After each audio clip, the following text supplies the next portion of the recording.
Ayun ang asawa ko kaya naluka, nagka-nervyos. Bakit naman? Kung inyong natatandaan pa nung lumindol ng malakas sa Mindoro, Oh, noon na-disgrasya magka-nervyos ang asawa ko. bakit?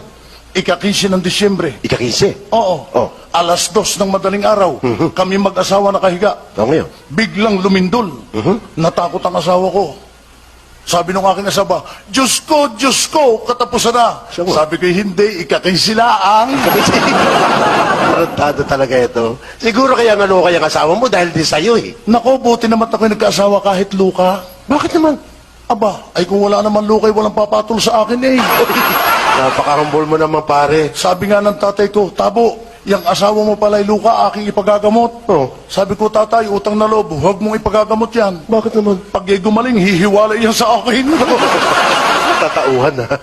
Yun ang asawa ko, sana'y kasama ko dito ngayon. O ba't di mo sinama? Eh kaya ako hindi nakasama, kaninang umaga sakay siya sa bisikleta. Oh. Ang tuloy ng takbo ng bisikleta niya. Mabilis ang takbo. Habang tumatakbo ang bisikleta, yung gulong tumama sa bato. Oh. Ay di sumimplang. Naku, kawawa naman. Siguradong basag ang ulo ng asawa mo. Ay hindi, maligsi yun eh. Ang maliksi naman. Oo, naituon agad ang mukha. Na ito. Uy! Ang bira ka, maliksi. Bangas din yun.